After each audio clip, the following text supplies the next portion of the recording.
Hello, कैसे हो यार? हाँ तो भाई कैसे हैं आप लोग। आज हम बात करेंगे वांडाविजन सीरीज के बारे में। भाई मार्वल सिनेमैटिक यूनिवर्स जो है वो आपके भाई की फेवरेट फ्रेंचाइज है। अब उसकी मूवीज तो बहुत ज्यादा हैं और सीरीज अभी आना शुरू हुई है, तो हम सीरीज से शुरू करेंगे क्योंकि सीरीज लेटेस्ट आई भी अभी है, तो उनसे शुरू करेंगे। और अगर आपको मूवीज के भी रिव्यूज चाहिए तो आप हमें कमेंट्स में बता सकते हैं। तो ये आज हम वांडाविजन का रिव्यू कर रहे हैं, तो हम उसके बारे में बात करेंगे और सबसे पहले हम शुरू करेंगे उसकी स्टोरी से। और भाई आपको मैं सीरीज की स्टोरी बताने से पहले इसकी बैक स्टोरी बताऊंगा, कुछ कैरेक्टर्स की बैक स्टोरी जो जरूरी है आपके समझने के लिए कि फिर आप ये सीरीज आपको आसानी से समझ आएगी। तो इसके जो जरूरी कैरेक्टर्स हैं, खास करके वांडा और विजन, इसकी मैं आपको शुरुआत से कहानी बताऊंगा जो कि मूवीज में भी थोड़ी थोड़ी दिखाई गई है, जैसे आपको इस सीरीज की कहानी समझ आए। समझ रहे हो? हाँ तो भाई अगर हम वर्ल्ड वार 2 के टाइम पे जाएं तो टोनी स्टार्क के पापा हावर्ड स्टार्क का एक बहुत ही अच्छा दोस्त और पार्टनर हुआ करता था जिसका नाम था जारविस।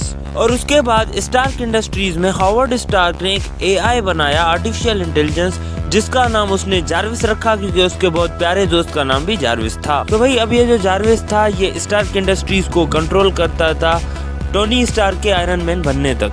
जब टोनी स्टार्क आयरन मैन बना, उसने अपना सूट बनाया, तो उसने जारविस को अपने आर्मर के अंदर इंस्टॉल किया और फिर जारविस स्टार्क इंडस्ट्रीज के साथ आयरन मैन के आर्मर को भी कंट्रोल करने लगा। और एज ऑफ अल्ट्रॉन में जब अल्ट्रॉन भी एक एआई था और जारविस भी एक एआई था, तो अल्ट्रॉन ने जारविस को मार डाला और जारविस का हो गया इंतकाल। मर गया, इंतकाल। लेकिन टोनी स्टार्क ने जारविस को फिर से ठीक करके बनाया और उसके बाद अल्ट्रॉन अपने लिए एक वाइब्रेनियम बॉडी बना रहा था, लेकिन उस वाइब्रेनियम बॉडी को टोनी स्टार्क ने यूज किया और जारविस को उसमें इंस्टॉल किया और माइंड स्टोन की ताकत भी डाली और थोर की ताकत भी डाली, तो फाइनली बना विजन। और यहाँ पर हम विजन की स्टोरी पॉज करते हैं और वांडा की स्टोरी पे आते हैं। तो भाई विजन और पिएत्रो तो जुड़वा भाई थे जिनके बचपन में ही माँ बाप फोत हो गए थे। ये दोनों रिबेलियन ऑर्गेनाइजेशंस में काम करते रहे और वो काम करते करते हाइड्रा तक पहुंचे।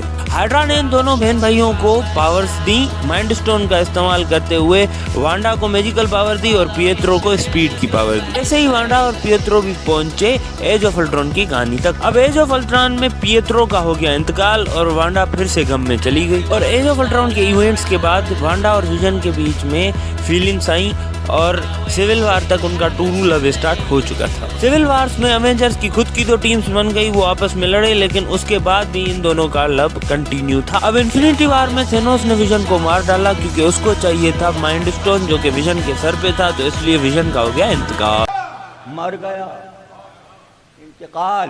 अब जैसे कि थेनोस की स्नेप से आधी दुनिया खत्म हो गई, बहुत सारे अवेंजर्स भी मट्टी हो गए, तो वांडा भी मट्टी हो गई। और एंड गेम में वांडा तो वापस आई लेकिन विजन वापस नहीं आया। तो अब वांडा विजन की बैक स्टोरी हो गई। अब हम आते हैं वांडा विजन सीरीज की स्टोरी पर।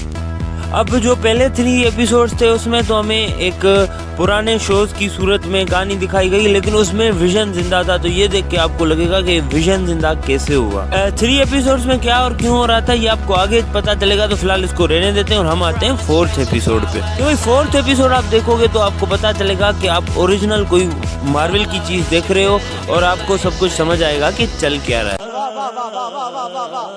अब भाई थेनोस के स्नेप से जब लोग मट्टी से वापस इंसान बन रहे थे तो उन इंसानों में एक मोनिका रैम्ब्यू भी थी।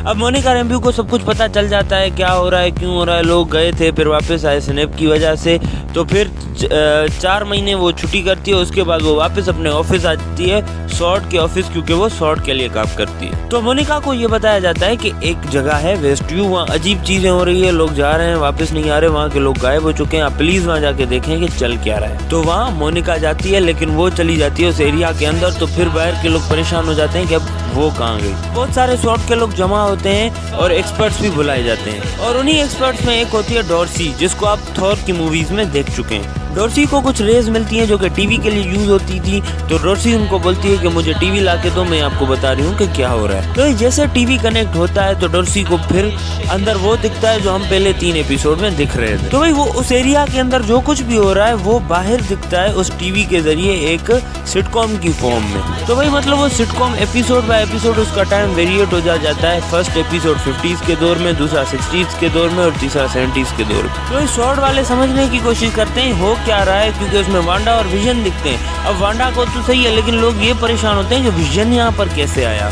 और फिर अंदर वांडा को भी शक हो जाता है कि मोनिका एक स्वॉर्ड एजेंट है, और मोनिका को वो बाहर निकाल देती है। और यहाँ 4th एपिसोड हो जाता है खत्म। पहली फुर्सत में निकल। और भाई 5th से लेकर 7th एपिसोड तक हमें थोड़ा सिटकॉम दिखाया जाता है, और थोड़ा बाहर जो स्वॉर्ड वाला चल रहा है वो दिखाया जाता है। अब भाई मोनिका भी बाहर आती है और स्वॉर्ड की सारी टीम भी वैसी हो जाती है। तो अब वो सोचना शुरू करते हैं कि ये चल क्या रहा है, और फिर ये पता चलता है कि वांडा ने कुछ दिन पहले बॉडी चुराई थी विजन की, तो उसकी वजह से ये सब हो रहा है। तो विजन जिंदा है वहाँ पे। और भाई अंदर जो कुछ चल रहा होता है तो विजन को भी थोड़ा थोड़ा शक होने लगता है कि क्या हो रहा है, आखिर लोग ऐसा क्यों बिहेव कर रहे हैं। और भाई ये सब चल रहा होता है, बाहर जो है स्वॉर्ड वाले लगे हुए होते हैं, अंदर वांडा और विजन आपस में लड़ रहे होते हैं कि क्या हो रहा है, क्यों हो रहा है। और अचानक से वांडा का मुर्दा भाई पिएत्रो आ जाता है वांडा के दरवाजे पर। वांडा भी चौंक जाती है, सब चौंक जाते हैं कि मुर्दा कहाँ से जिंदा होकर आ गया। तो भाई अब पिएत्रो जो है बातों बातों में वांडा से बातें पूछना शुरू करता है, कैसे हुआ, क्या हुआ।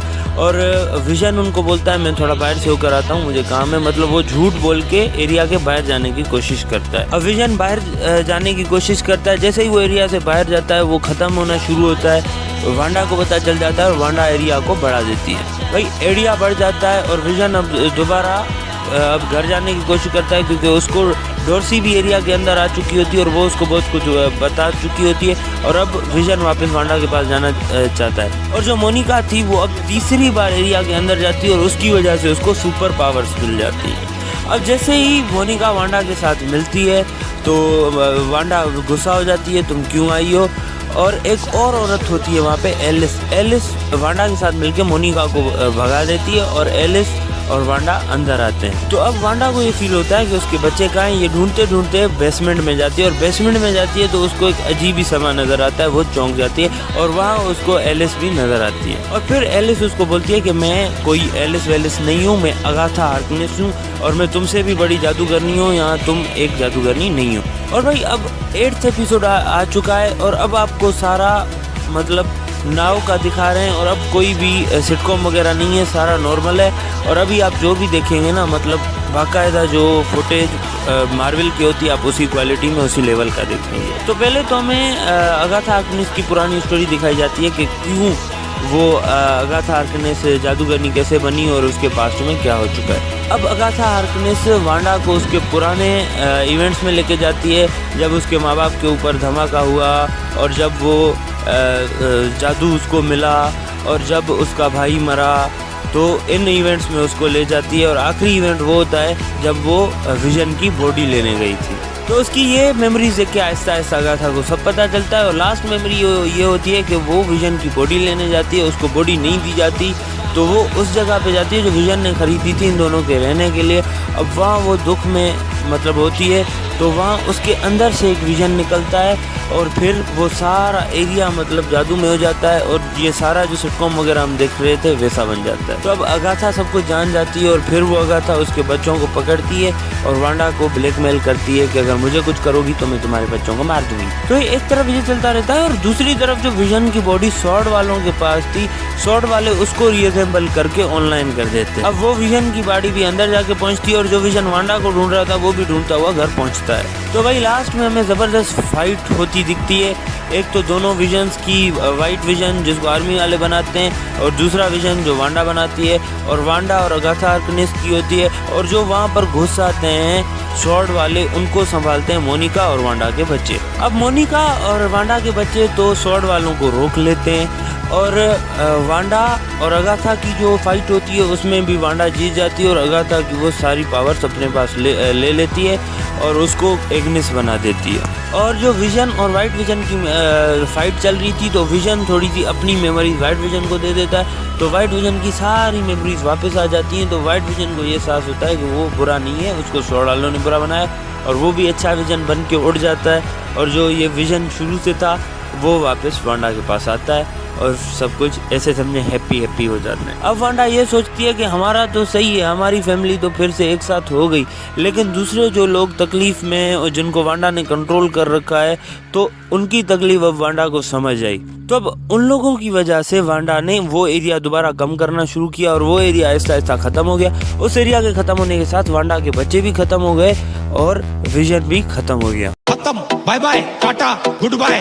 अब वांडा अकेली होकर वहां से चली गई, लेकिन वांडा की पावर्स बढ़ चुकी थी और वांडा बाकायदा स्कारलेट विच अब बन चुकी। अब यहाँ स्टोरी तो हो गई एंड, बस 2 एंड क्रेडिट सीन्स दिखाए गए थे, जिसमें एक को स्क्रल्स मोनिका को लेने आते हैं कि अब तुम्हारा स्पेस में मिशन है, और दूसरी में हमें वांडा दिखाई जाती है, वो पहाड़ों में जादू वगैरह कर रही है, बस जो भी कर रही है उसमें दी एंड हो जाता है। तो फाइनली ऐसे ही हो जाती है ये स्टोरी एंड। रुको जरा, सबर करो। तो भाई अगर हम इसके ओवरव्यू पर आए, इसका रिव्यू करें, तो भाई स्टोरी आपको शुरू में 3 एपिसोड जो हैं थोड़े बोरिंग लगेंगे, और अगर आप मार्वल के बहुत कट्टर फैन हो तो आपको और ज़्यादा बोरिंग लगेंगे, क्योंकि उसमें कोई एक्शन वगैरह नहीं है। लेकिन जैसे ही आप 4th एपिसोड देखना शुरू करोगे, आपको पता चलेगा कि भाई हाँ, ये एंड गेम का जो है ना सीक्वल है। तो उसके बाद आपको असली मज़ा आना शुरू हो जाएगा। तो बहुत अच्छी सीरीज़ है, आपको देखनी चाहिए। तो भाई आज के लिए तो इतना ही था। आप बताएं आपको ये वीडियो कैसी लगी, और वांडा विजन सीरीज़ आप ज़रूर देखें, और अगर देख लिए तो आप बताएं आपको वांडा विजन सीरीज़ कैसी लगी। अपने दोस्तों को मेंशन करें और सबके साथ ये वीडियो शेयर करें। इस वीडियो को लाइक करें, कमेंट करें, शेयर करें। प्लीज़ मेरे चैनल को सब्सक्राइब कर लें और फेसबुक पेज को लाइक कर लें। और सब्सक्राइबर्स मेरे बहुत कम है, तो मैं आपको दोबारा रिक्वेस्ट करता हूँ, प्लीज़ मेरे चैनल को सब्सक्राइब कर लें। आपका बहुत शुक्रिया, थैंक यू वेरी मच। अल्लाह हाफिज़। रहिए भाई, see you in the next video. अपना ख्याल रखें। अल्लाह हाफिज़। चलो शाबा।